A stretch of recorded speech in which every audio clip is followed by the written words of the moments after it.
Gente, o assunto de hoje é empolgante, porque eu, particularmente, né, depois de mexer com as minhas hortinhas lá, a parte de pecuária de corte é uma das que eu sou mais apaixonado, uma das que eu sou mais vidrado.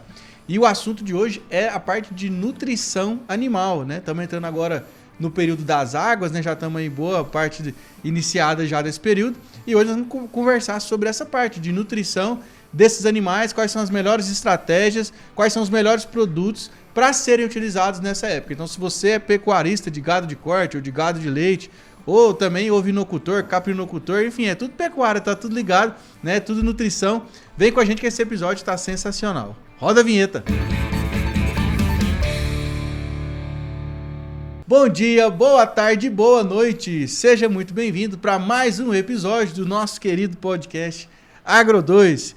E na nossa bancada hoje, eu, Pedro Maia, fazendo a apresentação desse podcast para você, que sou engenheiro agrônomo e apresentador aqui também, levando conhecimento, informação, atualidades para você que gosta do agronegócio. Bom, mas vamos lá, vamos deixar de resenha aqui, já vamos passar para o nosso convidado, porque o assunto vai ser extenso, viu? Não sei se uma hora vai ser suficiente. O nosso convidado, ele é médico veterinário formado na UFG, na Universidade Federal de Goiás, possui mestrado e doutorado em nutrição animal pela Exalc USP e MBA em gestão empresarial pela Fundação Getúlio Vargas. Foi coordenador da área técnica da Agrocria Nutrição Animal, que eu acabei de ficar sabendo que foi vendida, gente, olha tanto que eu estou desinformado. E atualmente é consultor técnico nacional de bovinos de corte da Premix Agrocria. Premix Agrocria, eu estou falando é do Flávio Castro. Bom dia, Flávio. Bom dia, tudo bem? Bom dia, boa tarde, boa noite, né? Não sei que hora que nossos convidados estão assistindo. Seja muito bem-vindo aí na nossa bancada. E vamos trocar uma ideia hoje sobre nutrição de animais no período das águas. É isso aí. Por que esse período é tão importante, Flávio? Então, a gente até brinca, né, que na bovinicultura, se pudesse ter só o período das águas era ideal. Aí era o sonho, né? Se eu tivesse de fechar a fazenda e tirar férias na seca. Uhum. O que a agricultura acaba fazendo, né? Mas ela é importante, que é o período onde a gente tem fartura de alimento para o animal, né? Onde as pastagens, em função das condições edafoclimáticas, né? Temperatura, luminosidade, água, tudo, vão estar exuberantes, então vai ter bastante forragem disponível para o animal.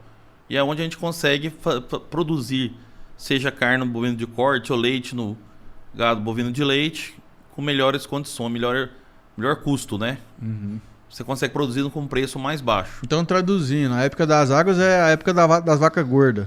É isso aí. Literalmente, né? Literalmente, né? Então, mas na verdade não adianta o produtor só passar por esse período, né? Ele tem que exponencializar o lucro dele nessa época e tem que se preparar também para a seca que vem logo na frente.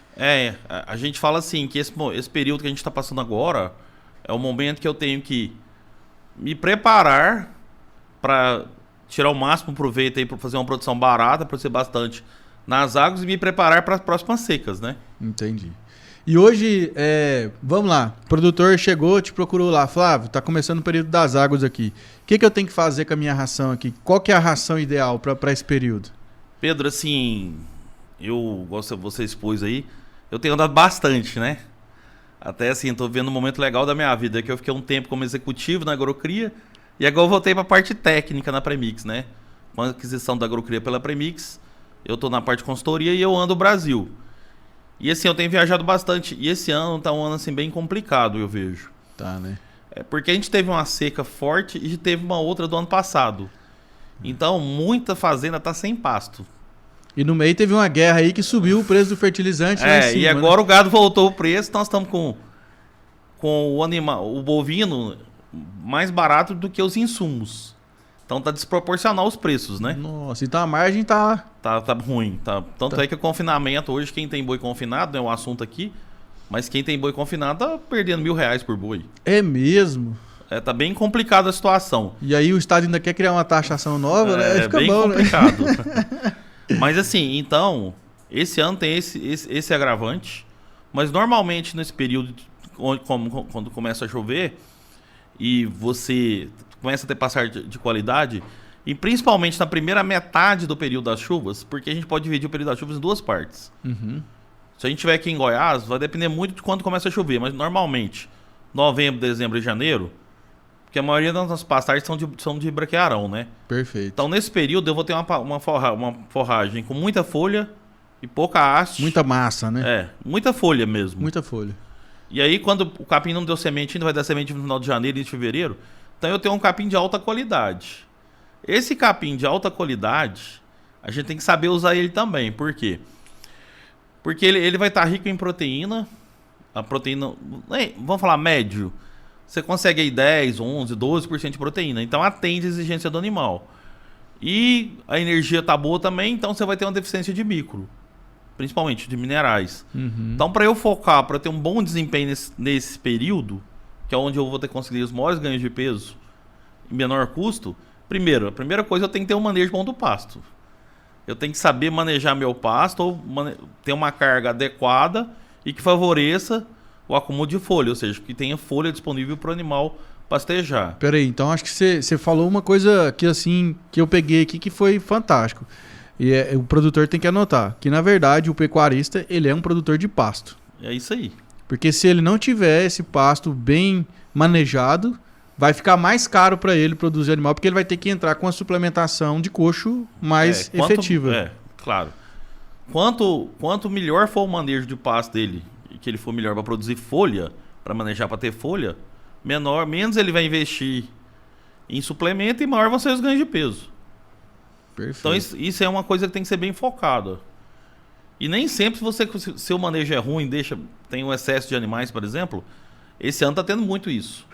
Porque não choveu, demorou, deu umas chuvas, demorou, as fazendas estão tudo com excesso de carga, o pasto não saiu, o gado caiu, o cara não vendeu. Então muita fazenda está com excesso de forragem. E aí você não consegue, às vezes, corrigir só com suplemento. Né? Então o ideal é que a gente tenha um manejo bom do pasto e utilize isso aí. E o que envolve esse bom manejo do pasto, Flávio, na sua visão? É uma carga adequada. Uma carga adequada, você fala, é a quantidade de animais... Quantidade de animais por área, né? Por área, que estão nessa área. Quanto que eu vou colocar de animais para a taxa de lotação, o pessoal fala também. Hoje a gente calcula essa taxa em UA, né? Que é unidade animal. Mas não significa que UA é um animal especificamente. Não, uma UA é 450 quilos. 450 quilos de peso vivo. Então pode ser 2 bezerros... Ou um boi gordo. Ou um boi gordo ou um garrotinho. Ou um garrote e meio, né? Um garrote e meio. Mas é muito importante que isso aí esteja ajustado. Né? Aí eu até sugiro, tem muito consultor no mercado, ou procura a gente lá na Premix, a gente presta esse serviço para os nossos clientes na Premix. E ajusta essa carga para ele. Para poder adequar isso aí. E depois a gente vai pensar no suplemento, né? E um erro muito grande que tem no mercado nesse início do período chuvoso, que nós estamos agora, a nossa forragem ela tá rica em proteína. Ela tem proteína. E parte dessa proteína é proteína solúvel, é nitrogênio solúvel. E aí, algumas empresas e alguns produtores, eles pegam que é fornecer suplemento rico em proteína. Ou seja, você já tem proteína no solúvel. Capim, solúvel. Você coloca mais. O que vai acontecer com isso? Essa proteína solúvel vai para o rumen, vai ser absorvida pela parede do rumen, vai pro fígado, vai sintetizar ureia. Essa ureia vai ser jogada fora, tem que ser excretada via urina. E aí gasta energia. Ou seja, aí, em vez de você estar usando o potencial de ganho de peso do seu animal, vamos falar, o seu animal podia ganhar 1 kg por dia. Ele está ganhando 700 gramas. Por quê? Porque parte da energia da dieta ele está usando para excretar nitrogênio.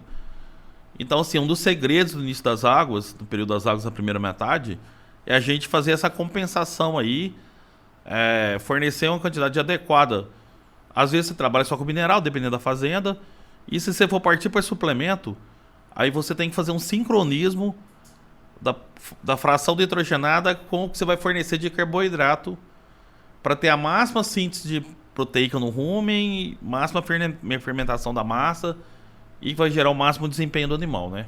Então, aulas aqui, ó. Aulas para você aqui, ó. Deixa eu ver se eu entendi, professor. Então, o nitrogênio solúvel, que é o que está disponível ali na folha. Quando eu falo nitrogênio solúvel, é o quê? É o nitrogênio que está fácil para ser absorvido? É porque não tem só proteína verdadeira. No forragem, no início do crescimento dela, ela tem nitrogênio não proteico mesmo. Entendi. E aí esse nitrogênio não proteico não é aproveitado pelo animal. Parte dele, se você não tiver carboidrato prontamente fermentável, por quê? O carboidrato da forragem, como é parede celular, ele demora a fermentar. Então, para usar esse nitrogênio aí, usar ele bem, você tem que entrar com milho, moído, alguma coisa, uma fonte de carboidrato solúvel. Entendi. E o que o pessoal faz às vezes? Eles entram com um produto rico em proteína e baixo em carboidrato. Baixo carboidrato. E aí você complica a situação. Entendi. Então, nesse primeiro período, aí, no início das águas, os suplementos têm que ser pobres em proteína. Entendi, porque ele já tem excesso na forragem. E o pessoal aprendeu assim, às vezes vai sugerir um suplemento com 10, 12 de proteína bruta, e no mercado tem de 30. O cliente acha que o de 30, o produtor de 30 é melhor, não é. Perfeito. Não, agora eu entendi. Traduzindo assim, vamos trazer a realidade do ser humano, por exemplo. Vamos supor que o corpo humano, a cada refeição, absorve 30 gramas líquida de proteína. É como se eu comesse 60 gramas e 30 eu vou jogar fora, porque meu corpo não vai absorver. Então aí você pensa que seu corpo é assim, só que transformando pro boi, o boi tem que ganhar peso, né? E aí você vai gastar parte da energia da sua dieta para jogar fora. Tem um custo disso. Então você está consumindo energia. Para expelir aquela proteína em excesso. Isso aí. E aí no final ele emagrece, porque vai causar um déficit calórico. Isso aí. Basicamente é isso, né? Bom, e aí, tá bom, aí agora vamos só pra gente passar uns conceitos aqui, professor. Porque você também foi professor, né? Fui, eu dei aula na Católica. Dei aula na Católica, né? Eu lembro do pessoal falando, não, tem que ver com o professor Flávio, que ele que é o cara lá da nutrição, lá na agrocria. E até perdi o que eu ia falar. E aí quando a gente fala assim, é muito comum a gente escutar no campo, por exemplo, proteico energético. O que é o proteico energético? É porque assim, nos suplementos, o mais básico que a gente tem seria um suplemento mineral. Que é o sal. Que é o sal mineral. No coxo tem branco. Os minerais. O sal branco é só sal, é cloreto de sódio. Cloreto de sódio. O suplemento mineral, ele tem os macros e os micronutrientes, né? Então de macro ele vai ter cálcio, fósforo, magnésio, sódio e enxofre. E vai ter os micros, que são essenciais, são obrigados pela legislação brasileira. Você tem que ter cobalto, cobre, iodo, zinco, selênio, zinco e manganês. Molibdênio também não? Não, esses não. Esse não. Então, primeiro é o sal mineral. Depois do sal mineral, a primeira coisa, que é o que você vai usar nas águas. Nas águas, eu tenho condição de ter um desempenho médio do animal, razoável, usando só sal mineral. Por quê? Porque a proteína e a energia da forragem estão adequadas. Então tem situações no período das águas, principalmente nessa primeira metade, que eu posso ter um ganho aí de 500, 600, 700 gramas por dia só com sal mineral. Depois, a hora que a gente vai ser um primeiro passo depois do mineral normal, seria o mineral com ureia. Ou seja, onde eu botei nitrogênio, eu botei mais um mineral nitrogênio. Na forma de ureia. E esse produto, qual que é o foco dele? É seca. Principalmente em vacas. Porque aí na seca, o principal limitante não vai ser mais proteína, não vai ser só minerais na forragem. Na seca eu vou ter uma forragem muito fibrosa e o principal limitante vai ser o teor de nitrogênio, teor de proteína. Então a gente entra com ureia para corrigir. Para suplementar. Para corrigir a proteína no rumen. Porque no rumen, na dieta, tem que ter pelo menos 7% de proteína para o rumen funcionar bem. Entendi.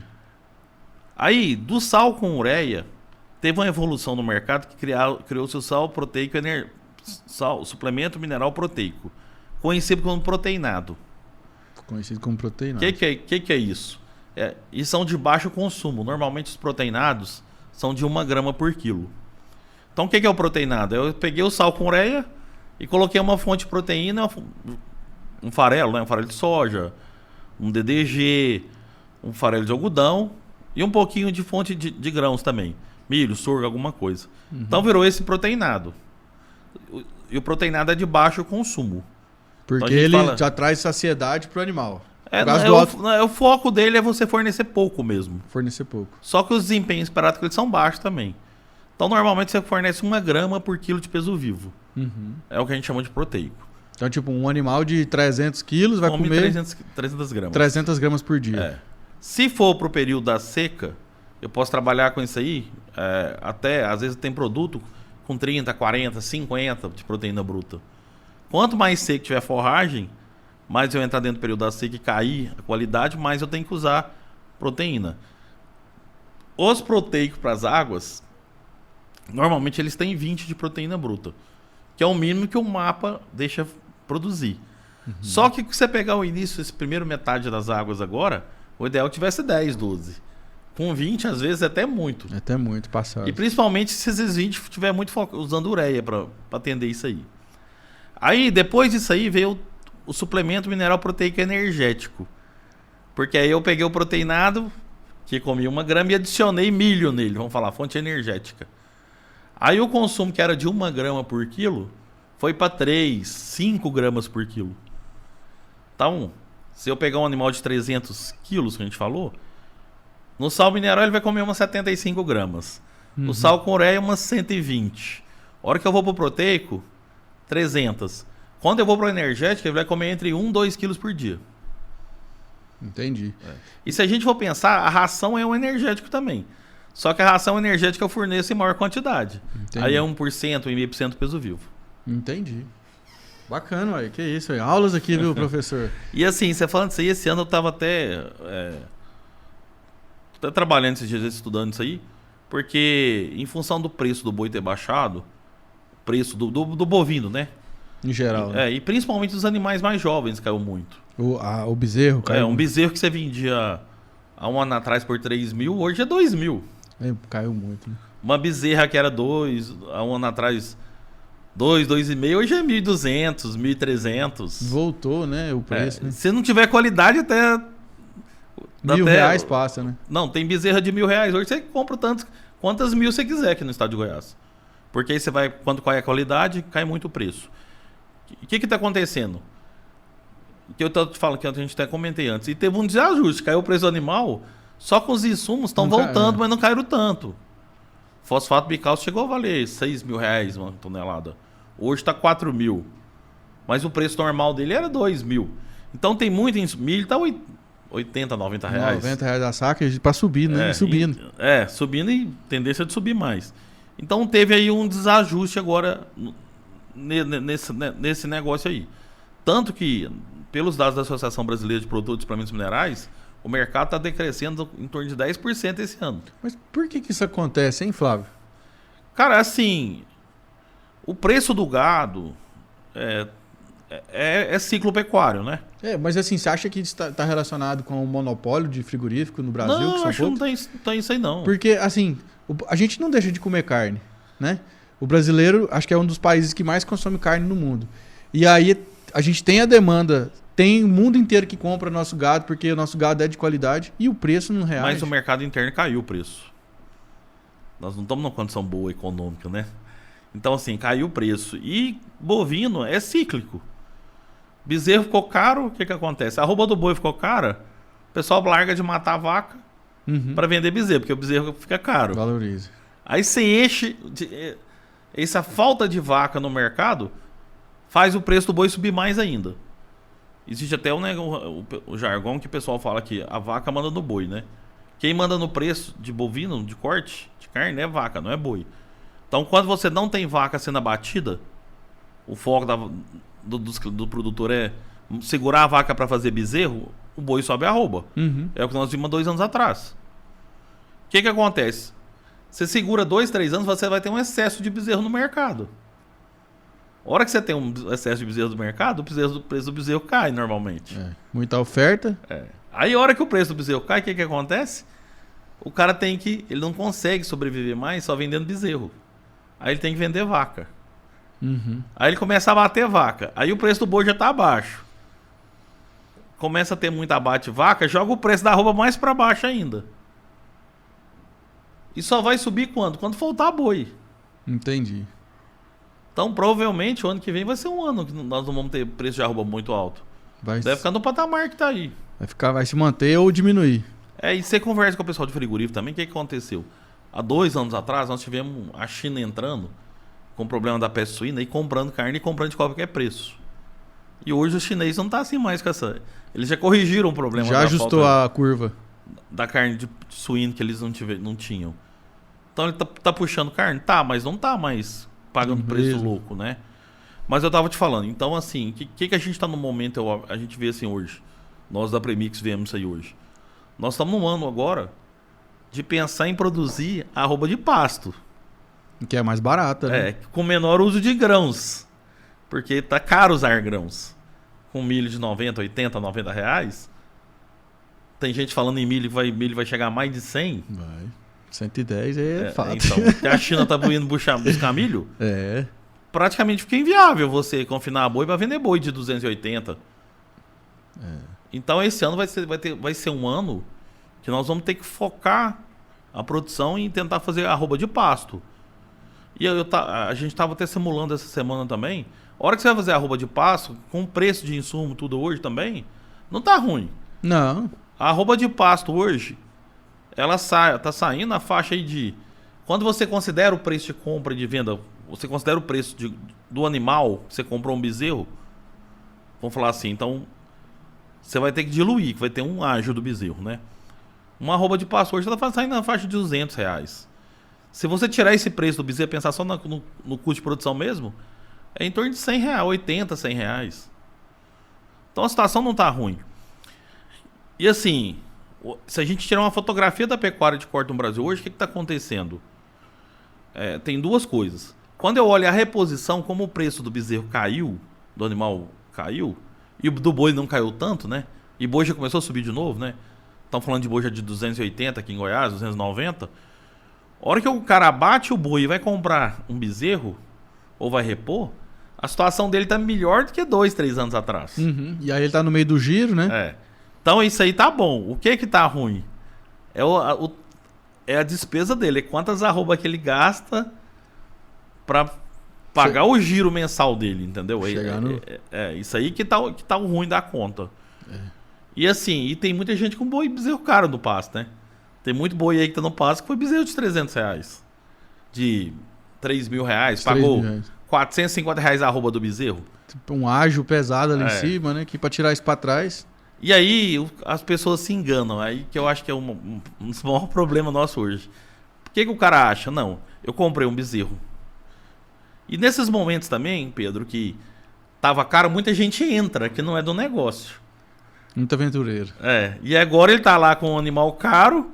Se ele for vender, ele não tira pra trás o que ele comprou. Uhum.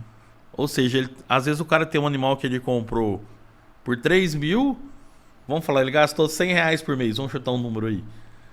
Então o animal dele hoje vale 4. O custo dele é 4. E ele vai vender, ele vale 3. Entendi. Tem muita situação dessa hoje. E o que acontece com esse cara? Ele fala assim, eu não posso gastar. É o contrário. O que você tem que fazer? Se você tá com esse animal caro, você tem que embalar ele para você sair o mais rápido dele e fazer reposição barata. O mais rápido possível, aproveitar o ciclo de baixa. Que a hora que você pegar e você repor, você corrige. Então por isso que se a gente pegar uns pecuaristas mais antigos, o mais importante para os caras era a reposição. É a taxa de reposição. Um boi gordo comprava 3 bezerros. Porque aí você vai manter seu capital, né? Porque o seu capital, na verdade, é o que você tem de arrobas em estoque. Em arrobas, é o estoque. Então, se você sai desse animal caro e consegue repor, você consertou o negócio. Agora, o problema é o cara que tá com esse boi estocado e larga de gastar com ele. E aí ele emagrece. E aí corre o risco do dia que quando ele for repor, se ele for repor daqui a um ano, por exemplo, já ter tido uma melhora no preço, ele entrar na mesma roda. E aí ele vai ter uma reposição ruim de novo. Entendi. Então aquele ditado é verdadeiro demais, né, Flávio? Que ganhar dinheiro com boi é na compra. Tem que saber comprar, né? Cara, eu acho que assim, tem que saber comprar, vender e produzir. Quem ganha bem é quem comercializa bem. E aí na pecuária tem um problema que todo mundo é inimigo do comprador. Como é que eu vou vender bem se eu brigo com o frigorífico e sou inimigo do frigorífico? Verdade. Porque o pecuarista, ele muitas vezes é tomador de preço, né? Ele não tem como... Às vezes é o único frigorífico na região que tem lá pra ele abater.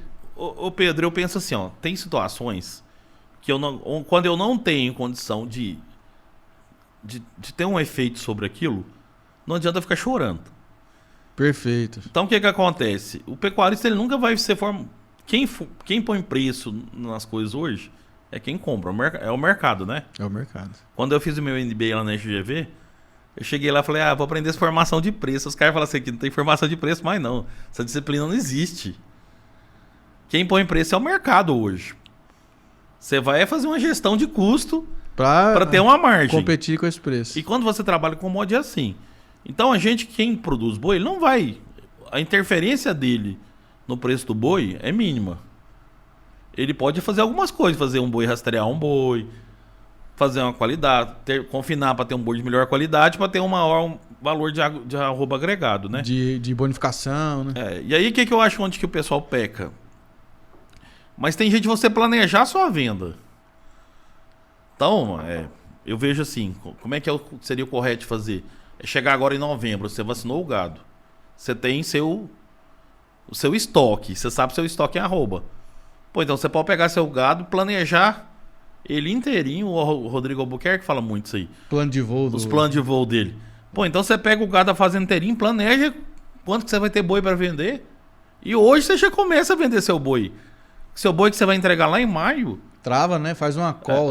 Começa. Uma put. A hora que tiver um momento de oportunidade, você faz um boi a termo. Agora fica nesse aí momento do pecuarista tradicional, que não faz nada. Aí vai esperar chegar a maio, os boi ficar prontos, pro gerente da fazenda ligar para ele, doutor, tem aqui 3 carradas de boi. Porque é assim que funciona. É assim que funciona. Na maioria que a gente anda aí, lá pro norte, quem fala que tem boi para vender, que tem, é o gerente da fazenda. E aí depois você escuta muitas conversas dos pecuaristas falando assim, mas boi não dá dinheiro, né? Esse negócio não, parece que meu rebanho não tá rendendo, parece que só diminui.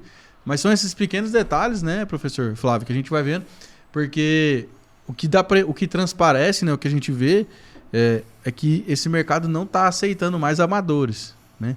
Então, sim, tem que saber o que está fazendo realmente, né? E a estratégia ela tem que ser a visão macro, né, global, né, do negócio, né? E a pecuária, o que acontece? O cara vai perdendo aos poucos, né, o patrimônio, né? Vai sangrando, né? Porque igual o povo fala, né? Uma empresa, por exemplo, você pegar numa empresa, ela não fala por prejuízo. Ela fala por dinheiro, por fluxo de caixa. Então, na fazenda, pro cara falir, ele pode ter muito prejuízo. Ele só vai falir, ter que vender a fazenda no dia que ele não tiver mais fluxo, que ele acabar com o gado. Então, o que eu vejo na pecuária? Tem muita coisa mal administrada. Muito. Então, se a gente for comparar com a agricultura, ninguém vai plantar soja para colher 30 sacas. Ninguém vai. E na pecuária os caras fazem absurdos. Não, e outra, na agricultura também, 90% dos produtores rurais não planta sem ter uma proteção de preços, sem ter um seguro, sem ter alguma coisa. Então, assim, a atividade não são todos, né? Tem muita gente muito avançada. Sim, até mais lógico. avançada que na agricultura. Concordo. Mas tem muita gente atrasado. Mas eu acho que a maioria é atrasado, viu, Flávio? Porque você vê assim, Brasil afora a gente anda... Você conversa com muito produtor de soja. Ele vai plantar a soja hoje, ele fala assim, não, minha soja está custando 36 sacas por hectare. Beleza. Quanto tá custando quantas arroba para produzir seu boi tá custando? O produtor não sabe, né? Pecuarista. Porque na pecuária a gente tem principalmente na pecuária de corte, eu acho que ter indicadores são difíceis. Muito difícil. Porque você tem que ser... você trazer o gado no curral várias vezes por ano, pesar. Então não tem uma tradição disso. Então os pecuaristas não têm números. E a hora que você falou de fazer, por exemplo, gestão de preço, gestão de risco, o cara não dá conta de fazer. Porque se você chegar para qualquer... A gente trabalhou muito com isso na agrocria lá. A gente tinha consultoria com a Lígia Pimentel. Qualquer cara que trabalha com segurança de preço, proteção de preço, ele vai te falar assim, quanto que custa seu produto? Se você não tem isso, não tem jeito de você fazer. Porque você não vai saber qual que é o preço-alvo que você pode travar, né? Se a sua arroba custa 250, você vai fazer uma gestão de risco...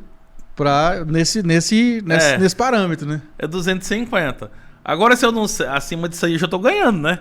Eu vou me proteger contra isso. Agora, se você não sabe, você vai chegar lá e falar, não, é 350. Como, né? Aí você não nem acha um... Então, essa é a grande dificuldade. Mas eu vejo assim, a coisa tem mudado bastante. Por quê? Porque na pecuária de corte tá tendo uma sucessão agora. Forte. Porque se a gente for pensar, a pecuária de corte do Brasil, muita fazenda foi aberta nos anos 80, Sim. nos anos 70, 80 e 90. Ainda tem muito para abrir ainda, né? Eu acho que não, eu acho que a parte de meio ambiente, tudo, eu acho que a gente vai ter que ter muito cautela com isso aí. Porque a gente tem que pensar em quem vai comprar a coisa da gente, né? É igual eu falei, quem põe o preço é quem compra. Só se você tiver um produto, tipo um iPhone, que não tem concorrente. Agora, se você trabalha com commodities, tem concorrente. E a gente tem que atender as exigências do mercado, né? Então, nisso aí, eu acho assim que a gente tem que pensar muito no que faz hoje, porque o que eu tô fazendo hoje vai me falar onde eu vou estar daqui 10 anos. Fato. Então, algumas decisões que a gente toma, eu acho que o mercado pecuário e tudo, em função disso aí, pode ter problema pra gente no futuro. Então, eu acho que... eu vejo assim, não precisa de abrir muita coisa a mais. A gente tem que recuperar o que tem, né? Tem muita tecnologia, né, Flávio? Não, e o que tem de fazenda degradada. Exatamente. Que dá para recuperar, né? E fazer um manejo. E essa semana teve até uma reunião aqui em Goiânia, da Associação Brasileira de Produtores de Suplementos, e o foco foi pegada de carbono, sustentabilidade. ESG, né? E sustentabilidade. Porque a bovinocultura, ela tem o boi, ele transforma, ele não compete com o homem, né? Se a gente for ver na cadeia. Porque ele transforma celulose em carne. Em carne. Só que, para ele fazer isso, ele deixa uma coisa negativa, que é que ele produz metano. Certo? Então tem uma pegada nisso aí. Mas isso aí não sai de graça. Mas isso é um volume substancial, Flávio? Assim que chega... Os primeiros cálculos que foram feitos, que a FAO fez, eram errados. Quando eles compararam o boi, falavam que o boi era igual... Os bois do Brasil eram pior que os carros. Você lembra falando disso? Lembro. Eles esqueceram de colocar na conta a parte de que o pasto fixa carbono. Então, mas hoje, existe, o animal produz. Então, cada vez mais, o que vai acontecer disso aí? Como que eu faço para reduzir a produção? É fazer o animal produzir mais. Sim, não é a menor área, né? Quanto mais eu intensifico, eu uso melhor o pasto, eu não tenho pasto degradado nem nada, menos vai ter produção de metano. Então, o mercado mundial, ele vai fazer a gente investir mais na pecuária. Porque a gente tem que pensar assim, o animal mais extensivo, aquele largado lá, que não tá ganhando nada, aquele boi que tá morrendo com 5 anos, ao contrário de que todo mundo pensa que ele é o melhor ecologicamente, não é. Ele é o que vai produzir mais metano durante a vida dele. Vai ficar mais tempo lá, né? Então isso aí tudo agora vai apertar as coisas, o círculo tá apertando. Então nós vamos ter que ser mais eficientes. Eu vejo assim, essas pessoas que estão na pecuária e que não são eficientes, vai ter a parte de sustentabilidade muito forte também, que vai acabar tirando muita gente. Como diz um amigo meu, o capeta cobra, né? Ele vai acabar cobrando, não tem jeito não. Flávio, você é de Goiânia mesmo? De onde você é? Cara, eu sou mineiro, do Triângulo Mineiro. Aí eu nasci em Patos de Minas. Só que a minha mãe é de do Carmo, Paranaíba, e meu pai de Patrocínio. Meu pai era bancário. E o sonho do meu pai era que ele queria virar pecuarista de gado de corte. E aí, na década de 70, nós viemos para Goiás. Meu pai trabalhava no Banco do Brasil. Aí eu morei em várias cidades aqui em Goiás. Morei em Rubiataba, Anicuns, Palmeiras. Meu pai conseguiu atingir o sonho dele. Não o sonho dele. Ele virou pecuarista. A gente tem fazenda, a gente trabalha com cria.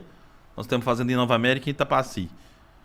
E aí com isso aí eu vim para Goiás, eu tinha 2 anos de idade.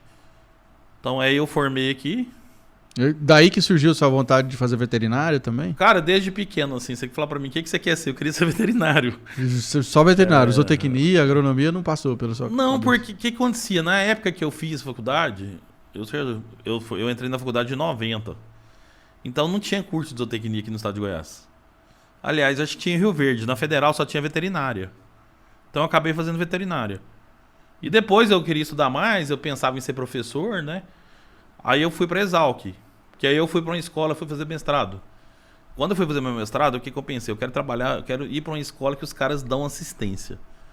Eu não quero ir para a escola de cientista. Você quer porque era prática. Assim, você pegava Viçosa na época, que eram as duas mais famosas, ficava aquele negócio no meio daqueles morros lá em Minas lá, e os caras eram focados em produção só de pesquisa. Cientista, e Piracicaba sempre foi um pessoal que produz muito também porque é USP, né?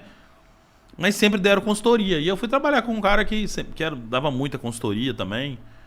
E acabou que eu fui fazer mestrado, aí cheguei lá e falei, agora eu vou fazer o doutorado, senão depois eu não volto. Mas a minha vontade sempre foi... Eu gosto de produção, da parte de produção. Você perguntava assim, qual que é a melhor coisa do mundo pra mim? A melhor é tá montado no cavalo, a outra segunda é tá dentro do curral mexendo com gado. É mesmo? É engraçado, né? Tem gente que é igual caminhoneiro, né?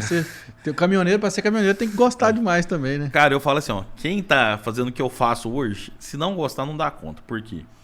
Eu saí atrás pra viajar, eu fiquei 14 dias viajando, andei 4.000 quilômetros no carro. Nossa, de carro? Foi, visitei 15 fazendas. Caramba. Tem fazenda que você vai chegar nela, passar o dia. Você vai andar, às vezes, 100 km de estrada de terra pra chegar lá. A hora que você chega, cara, o cara te põe dentro da caminhonete e fala assim, agora vamos rodar. Aí tem fazenda grande, né?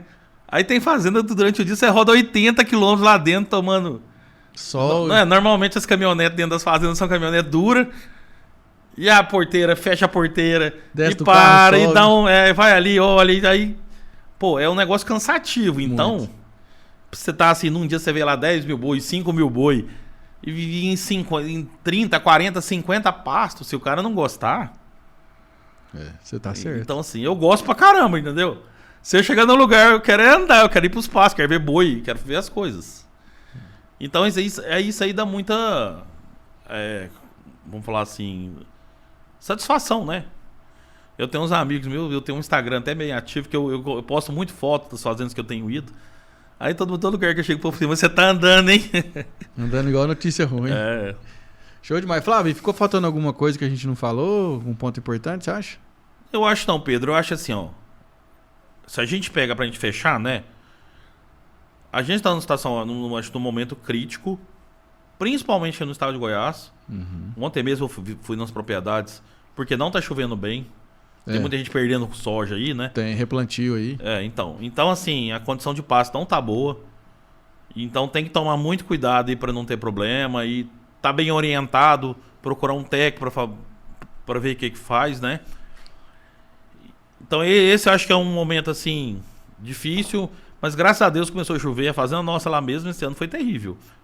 Eu nunca tive uma vacada, nossa vacada nunca emagreceu igual emagreceu esse ano. Caramba. Mas agora tá recuperando, beleza. E no momento da pecuária que teve esse diminuição de preço dos animais, que assusta todo mundo, assim, a gente teve 2 ou 3 anos aí que foram de ganhar dinheiro e preparar a fazenda para esse momento ruim. O que tem que fazer agora? Agora a gente tem que fazer um negócio bem feito. E fazer bem feito não é não gastar. Porque pecuarista, ele na cabeça dele é assim, receita aliás, lucro é receita menos custo. Menos custo. E o pecuarista, ao contrário do agricultor, ele acha que só tem jeito dele aumentar o lucro dele diminuindo o custo. E não é. Então, nesse momento agora, a gente tem que ver qual que é a melhor perspectiva. Dentro da Premix, por exemplo, a gente tem 3 linhas de produto. Trabalhar com a linha branca, que eu falei para você, que é sal mineral, com proteico, com proteico energético. A hora que você joga os dados, que você faz os custos, o melhor custo-benefício hoje é do proteico energético. Porque eu consigo produzir mais por área. Então, quando o preço tá ruim, aí que eu tenho que produzir mais por área mesmo, né? Claro. Então, assim, nisso aí que eu acho que tem que ter muito cuidado, tá muito pros seus seguidores, para quem ouve, tá nos ouvindo. Então, acho assim, o momento não é de não fazer nada. É da gente fazer bem feito. Perfeito. Para isso, investir em conhecimento, em consultoria, né? Em quem sabe, de quem domina. Cara, né? E assim, a gente for ver o mercado e o Brasil, a gente não tem uma... Ao contrário que você vai nos Estados Unidos, eu tenho um amigo que ele dá aula na Flórida, o serviço dele ele é extensor rural. Ele atende produtor via universidade. A gente não tem isso no Brasil, né? Então acaba que as empresas que fazem isso, né? Então, assim, o produtor procurando uma empresa boa, eu tenho certeza que ele vai ser bem atendido e bem orientado. Perfeito. E quem quiser encontrar seu trabalho nas redes aí do seu Instagram que você movimenta aí, como é que faz? Meu Instagram é DR Flávio Castro. DR Flávio Castro. Tudo junto. Tudo junto. @ DR Flávio Castro. Já segue aí. Mas beleza, é isso aí, Flavião. Obrigado pelo seu tempo aí, porque O cara roda aí 4.000 km na semana, para aqui para conversar comigo. Eu me senti lisonjeado. Obrigado aí pela sua presença, né? Depois eu quero fazer o podcast para a gente contar sobre esse M&A aí também, né? Que você vai ajudar a gente a falar com essa turma lá. Fechou? Pra seguir o Pedrão nas redes aí, você também já sabe, né? @por Pedro Maia, tá bom? E o Agro2 é @portal Agro2. E para você também ficar antenado por dentro de todas as notícias e informações do mundo do agronegócio em tempo real, www.agro2.com.br. Fechou? Tamo junto e até a próxima. Inscreve no canal aí, meu filho. Inscreve no canal aí, deixa seu like, comenta e compartilha. Manda esse episódio aí no grupo da empresa, no grupo dos amigos aí que você gosta aí pra galera. Fechou? Um abraço e até a próxima. Tchau, tchau.